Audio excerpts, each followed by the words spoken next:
దేవాది దేవుడు మరి ఫిబ్రవరి మాసం 2026 సంవత్సరం ఆఖరి విశ్రాంతి దినంలోకి దేవుడు మనని అడుగు పెట్టించాడు. అయితే మరి సంవత్సరాలు దినాలు త్వరగా దాటిపోతున్నాయి. ఇక్కడ 37వ కీర్తన ఏంటంటే, ఇక్కడ ఇది ప్రార్థన కాదు, ప్రార్థన మాత్రం కాదు. భక్తిహీనులు దుర్మార్గులు ఎలా ఉంటున్నారు, భక్తి పరులు ఎలా ఉంటున్నారు, ఏ విధంగా వర్తిల్లుతున్నారని దావీదు తన హృదయంలో తలపోసుకుంటూ రాసిన కీర్తన. కనుక భక్తి పరులు ఏ విధంగా ఉంటున్నారు, భక్తిహీనులు ఏ విధంగా ఉంటున్నారు అనేది జ్ఞాపకం చేయడానికి, ఎందుకంటే 22వ చరణాన్ని కూడా ఒకసారి మనం జ్ఞాపకం చేసుకుంటే, యెహోవా ఆశీర్వాదం నొందిన వారు భూమిని స్వతంత్రించుకుంటారట. అయితే ఆయన శపించిన వారు నిర్మూలమవుతారని వాక్యం సెలవిస్తుంది. కనుక మనం శపించే వారిగా ఉంటున్నామా, దీవించబడిన జనాంగంగా ఉంటున్నామా? మనకి మనమే ప్రశ్న వేసుకునే సమయం. ఎందుకంటే దీవించబడిన జనంగా ఉండాలి అని అంటే దేవుని సన్నిధిలో మనం అడుగు పెట్టాలి.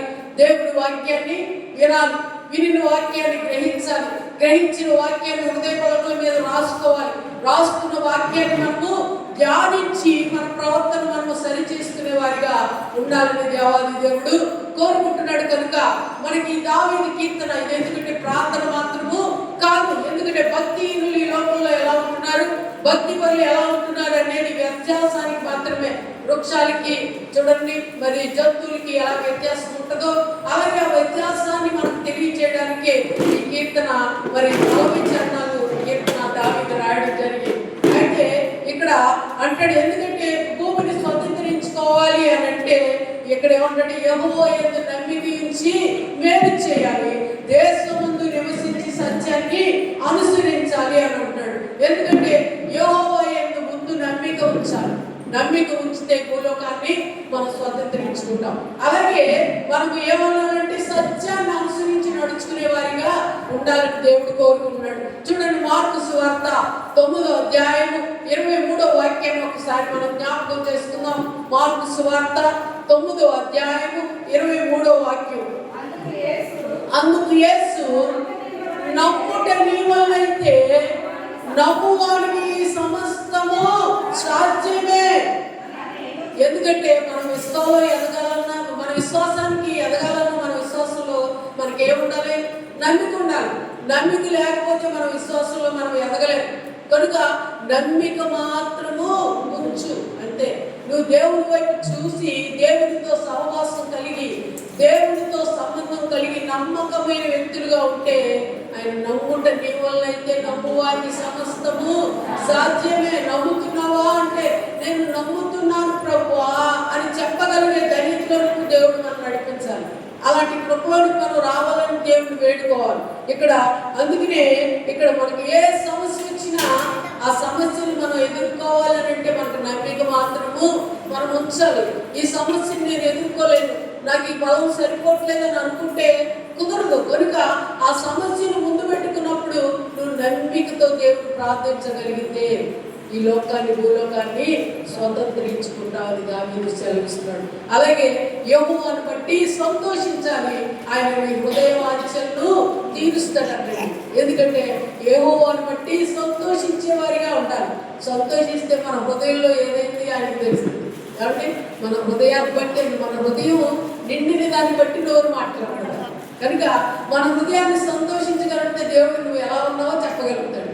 నువ్వు హృదయంలో వేదన పెట్టుకుని, సమస్యలు పెట్టుకుని, బాధలు పెట్టుకుని దేవుని దగ్గరికి వస్తే నీ సమస్య ఏది కూడా ఆయనకి అర్థం కాదు. కనుక నువ్వు సంతోషంగా దేవుని సన్నిధానానికి రాగలిగితే ఆయన నీ హృదయ వాంఛలను తీర్చగలిగే దేవుడు. ఆయన నీ హృదయ వాంఛలు తీరుస్తాడు. కనుక ఇక్కడ అనుదినము ఆయన ఏం చేస్తున్నాడని మన భారాన్ని భరించే దేవుడు. కనుక నా భారాన్ని భరిస్తున్న దేవుడికి మనం కోట్లాది స్తుతులు చేయాలి. ఎందుకంటే మన భారాన్ని ఎవరు మోయలేరు. మన కుటుంబంలో అయినా మన భారం, మనకు ఏదైనా వ్యాధి వస్తే మన వ్యాధిని మనమే భరించాలి. అంతేగాని ఇతరులు మనం పంచుకోవాలన్నా పంచుకోలేదు. కష్టాలు కొన్ని అయితే, సమస్యలు కొన్ని, ఇరుకులు ఇబ్బందులు అయితే పంచుకోగలరేమో కానీ వ్యాధిని అప్పుడు కూడా పంచుకోలేదు. కనుక ఆ వ్యాధిని అనుదినము మన భారాన్ని భరించే దేవుడు మనం మొరపెట్టే వారిగా ఉండాలి. చూడండి, పేతురు రాసిన మొదటి పత్రిక 5వ అధ్యాయం 7వ వాక్యం ఒకసారి మనం జ్ఞాపకం చేసుకుందాం. పేతురు రాసిన మొదటి పత్రిక 5వ వచ్చి చింతించుచున్నాడు కనుక మీ చింత యావత్తు ఆయన మీద వేయండి. అంతే, ఎవరు మన గురించి ఎప్పుడు చింతిస్తూనే ఉంటాడంట ఆయన. కనుక మన చింత యావత్తు ఎవరి మీద వేయాలి? ఆయన మీద వేయాలి. పేతురు అనేక సంఘాలకి కప్పదోయ గలతోయ అని కొన్ని సంఘాలకి రాస్తూ, అయ్యా చింత యావత్తు, ఒకవేళ సంఘం మీ సంఘాలన్నీ కూడా చింతపడుతున్నాయేమో, చింతపడడానికి వీరు లేదు. ఆ చింత యావత్తు ఆయన మీద వేయండి, ఆయన మీ చింత యావత్తు తీస్తాడు అని అంటున్నాడు. కనుక ఇక్కడ చింతించుచున్నాడు కనుక చింత యావత్తు మనం ఎవరి మీద వేయాలండి? దేవుని మీద వేసేవారిగా ఉండాలి. మన చింతను మనమే భరించుకుంటూ బాధలు భరించుకుంటూ ఉంటాం, కానీ మన చింతను ఎవరికి చెప్పుకుంటాం? మనుషులకైతే చెప్పుకుంటాం, కానీ దేవుడికి మనము చెప్పం. కనుక దేవుడికి చెప్పే వ్యక్తులుగా ఉండాలని దేవుడు కోరుకున్నాడు. 16వ కీర్తన 11వ చరణాన్ని కూడా ఒకసారి జ్ఞాపకం చేసుకున్నాం. 16వ కీర్తన 11వ చరణం. జీవ మార్గమును నీవు నాకు తెలియజేసేదువు, నీ సన్నిధిని సంపూర్ణ సంతోషము కలదు, నీ కుడి చేతిలో నిత్యము సుఖములు కలదు. నిత్యము ఆయన అనుదినము నీకు సౌఖ్యాన్ని సంతోషాన్ని ఇవ్వాలనే కోరుకుంటాడు ఆయన. కనుక నీ చింత యావత్తు ఎవరి మీద వేయాలి? ఆయన మీద వేయాలి. అంతే. నీకు సౌఖ్యాన్ని సంతోషాన్ని ఇచ్చేది ఎవరు అంటే ఆయన మాత్రమే. నెహెమ్యా గ్రంథం 8వ అధ్యాయం 10వ వాక్యాన్ని ఒకసారి జ్ఞాపకం చేసుకుందాం. నెహెమ్యా గ్రంథము 8వ అధ్యాయము 10వ వాక్యం.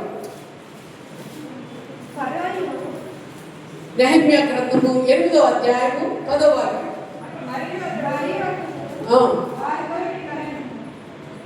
యెహోవా యందు ఆనందించడం వల్ల మీరు బలము పొందుతారండి. ఎవరి వద్ద ఆనందించాలి? మనం యెహోవా యందు ఆనందిస్తే మనం ఎలాంటి వారం అవుతాం? బలం పొందుకునే వారిగా అవుతాం. అలాగే తెస్సలోనికీయులకు రాసిన మొదటి పత్రిక 5వ అధ్యాయం 16వ వాక్యాన్ని కూడా ఒకసారి జ్ఞాపకం చేసుకుందాం. తెస్సలోనికీయులకు రాసిన మొదటి పత్రిక 5వ అధ్యాయము 16వ వాక్యం. ప్రతి విషయమునందును కృతజ్ఞతాస్తుతులు చెల్లించుడి, ఇలాగు చేయుట యేసుక్రీస్తునకు మీ విషయంలో దేవుని చిత్తం అంటండి. ఆయనకి ఎల్లప్పుడూ కృతజ్ఞతాస్తుతులు చెల్లించే వ్యక్తులుగా ఉండడం ఆయనకి ఇష్టమట.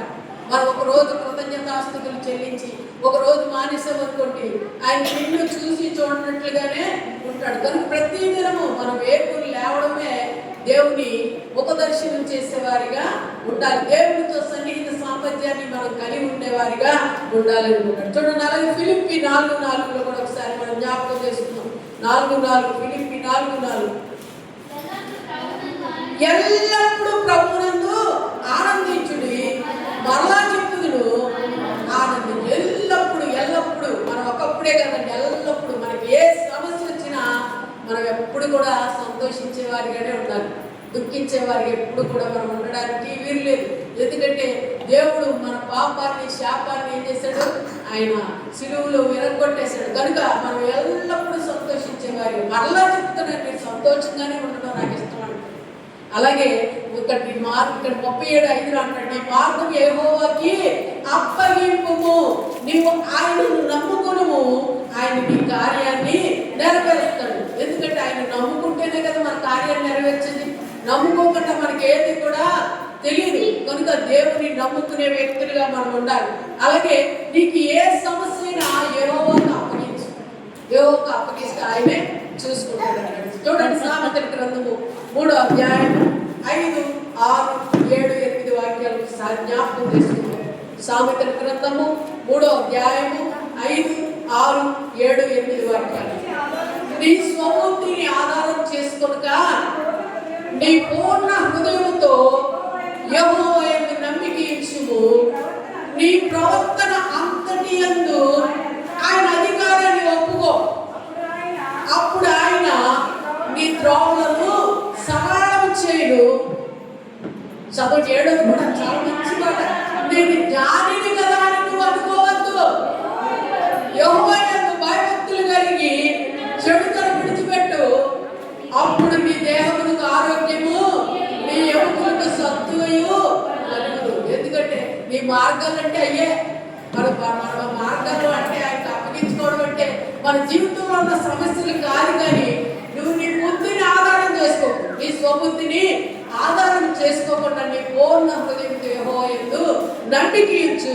నీ ప్రవర్తన అంతటి యందు ఆయన అధికారానికి ఒప్పుకోవాలి. ఒప్పుకుని ఇంకోటి నేను జ్ఞానిని కదా అని నువ్వు అనుకోవడానికి వీల్లేదు. ఈ జ్ఞానం ఏ పాటిదండి? ఏ పాటిదని జ్ఞానవంతురాలు అనుకుంటున్నావు అనుకోవడానికి వీల్లేదు అన్నాడు. అలాగే అంటున్నాడు, అప్పుడు నువ్వు ఎలా ఉంటావంటే నీ దేహమునకు ఆరోగ్యము, నీ ఎముకలకు సంతోషం కలుగుతుంది. ఆయన అధికారాన్ని ఒప్పుకుంటే, ఆయన చిత్తానికి లోబడితే అప్పుడు నీకు ఆరోగ్యం వస్తుంది, నీ ఎముకలకి సంతోషం కూడా కలుగుతుంది. దేవాది దేవుడు ఈ కాలంలో జ్ఞాపకం చేస్తున్నాడు. అలాగే ఇక్కడ ఇంకోటి ఏంటంటే 37:7 అంటాడు, యెహోవా ఎదుట మౌనముగా ఉండి ఆయన కొరకు కనిపెట్టుకోమంటాడు. మౌనంగా ఉండాలి. ఆయన ఎదుట ఏం చేయాలి? మనం మౌనంగా ఉండి ఆయన చెప్పే సమాధానం కోసం మనం ఎదురు చూడాలి. చూడండి, యేసే ఫోన్ నెంబర్ ఎంతమందికి తెలుసండి? అబ్బా, అందరికీ తెలుసు. ఏమండి, యేసే ఫోన్ నెంబర్ అందరికీ తెలుసు. అంటే 33 ఎందుకంటే నువ్వు మొరపెట్టు, నేను నీకు జవాబు ఇస్తాను అంటాడు. ఎందుకంటే దేవుడికి మాత్రం మనం ఫోన్ చేయి, రకరకాల ఫోన్ చేస్తాం కానీ దేవుడికి మాత్రం మనము ఫోన్ చేయి మొరపెట్టం అంతే. అందుకనే 33 నాకు మొరపెట్టు, నేను నీకు జవాబు ఇస్తాను, ఉత్తరం ఇస్తాను అంటాడు. మనం అనేక మంది ఉత్తరాలు రాదు అంటే ఇది వరకు ఉత్తరాలు ఉండే, ఉత్తరాలతో అవసరం లేదు. ఫోనే అన్నింటికి ఒక్క సెకండ్ ఇచ్చి ఉంటే చాలా అంతే. కనుక ఆ ఫోన్తో అవసరము లేదు. కనుక యెహోవాకి మొరపెట్టేవారిగా, ఆయన జవాబు ఇచ్చే దేవుడికి మొరపెట్టేవారిగా ఉండాలని దేవుడు కోరుకుంటున్నాడు. చూడండి, జెఫన్యా గ్రంథము 1వ అధ్యాయము 7వ వాక్యాన్ని ఒకసారి జ్ఞాపకం చేసుకుందాం. జెఫన్యా గ్రంథము 1వ అధ్యాయము 7వ వాక్యం. ప్రభు అయిన యెహోవా దినము సమీపమాయెను, ఆయన పర్యక్తి సిద్ధపరిచి ఉన్నాడు. తాను పిలిచిన వారిని ఆయన ప్రతిష్ఠించి ఉన్నాడు. యెహోవా సన్నిధిని మౌనంగా ఉన్నాడు. యెహోవా సన్నిధిలో మనం మౌనంగా ఉండాలి. ఎందుకంటే ప్రతిష్ఠించిన దినాల్లో కొంతమందిని ప్రతిష్ఠ చేసుకుంటాడు ఆయన. ఆ ప్రతిష్ఠ దినాల్లో మనం ఉన్నప్పుడు మనం దేవునికి ఇష్టమా కాదా అని ఆయన దగ్గర మౌనంగా ఉండి కనిపెట్టేవారిగా ఉండాలని దేవుడు కోరుకుంటున్నాడు. అలాగే 37:8 అంటాడు, కోపము మానుము, ఆగ్రహము విడిచిపెట్టుము, వ్యసన పడకు, అది కీడుకే కారణం. ఎందుకంటే మనలో కోపాన్ని మనం ఏం చేయాలి? అడుచుకునే వారిగా ఉండాలి. అలాగే ఎవరి మీద కూడా మనం వ్యసన పడడానికి వీల్లేదండి. ఎవరి మీద మనం వ్యసన పడడానికి వీల్లేదు. దేవుని బిడ్డలకు కావాల్సింది ఏంటి అని అంటే అది మాత్రమే. కోపం ఉండకూడదు మనలో. ఎవరి మీద అసూయ అనేది ఉండకూడదు. ద్వేషం అనేది ఉండకూడదు. అలాంటి ద్వేషాన్ని మనం పెంచుకున్నామా అదే ఎయిడ్స్ అంతే. ఎయిడ్స్ అంతే, జబ్బు ఇంకా అందుకు ఎముకలకు గుళ్ళు అంతే. ఆ గుళ్ళతో బాగా నశించిపోతుంటాం. కనుక అలా వ్యసన పడే వారికి ఉండడానికి వీళ్ళు ప్రసంగి గ్రంథము 7వ అధ్యాయం 9వ వాక్యం ఒకసారి జ్ఞాపకం చేసుకుంటాం. ప్రసంగి గ్రంథము 7వ అధ్యాయం 9వ వాక్యం. ఆత్రపడి కోపపడవద్దు, బుద్ధిహీనుల అంతరింద్రియములందు కోపం సుఖనివాసం చేస్తుందట.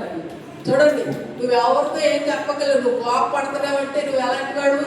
బుద్ధిహీనుడునే లెక్క. నీ కోపం ఉందనంటే అంతరంద్రియాల్లో కూడా నివాసం చేస్తుందట ఆ కోపం. కనుక నువ్వు ఆత్రపడి కోపపడే వ్యక్తిగా ఉండడానికి వీల్లేదు. నువ్వు ఎందుకంటే కోపపడే వ్యక్తిగా నువ్వు ఉండకూడదని దేవుడు కోరుకుంటున్నాడు.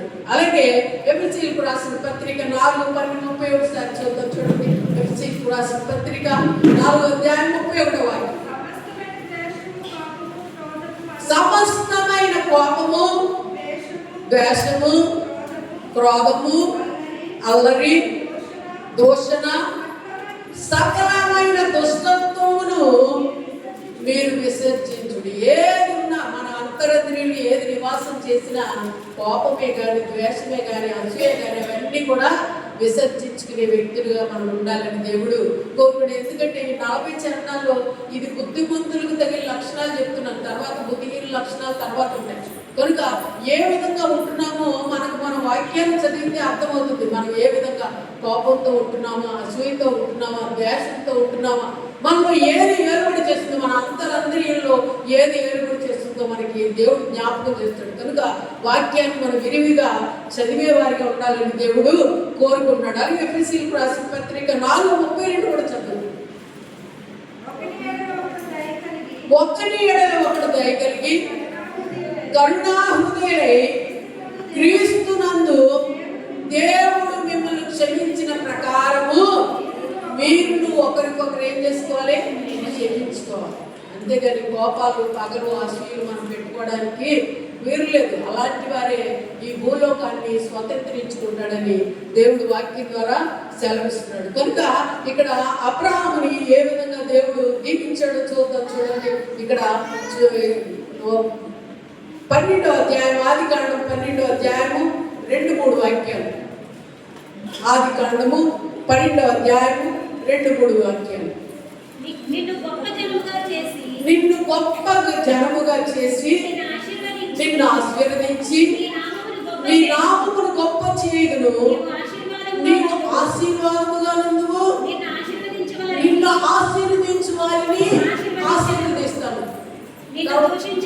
నిన్ను దూషించిన వారిని శపిస్తాను. భూమి యొక్క సమస్త వంశములు నీ యందు ఆశీర్వదించు. చక్కటి అబ్రహాముకి ఇచ్చిన ఆశీర్వాదం. ఈ భూలోకాన్ని స్వతంత్రించుకోవాలి అని అంటే అలాంటి ఆశీర్వాదాలకి కరెక్ట్గా ఉండాలి. ఎందుకంటే దేవునికి మనం అప్పగించుకోగలిగితే, మనలో కోపాన్ని, ద్వేషాన్ని, అసూయను విడిచిపెట్టుకోగలిగితే, ఆయన మౌనంగా ఉండి ఆయన సన్నిధిలో కనిపెట్టుకోగలిగితే మనన్నీ కూడా స్వతంత్రించుకుంటాం. అలాంటి కృప దేవుడు మనందరికీ అనుగ్రహించుగాక. ఆమేన్.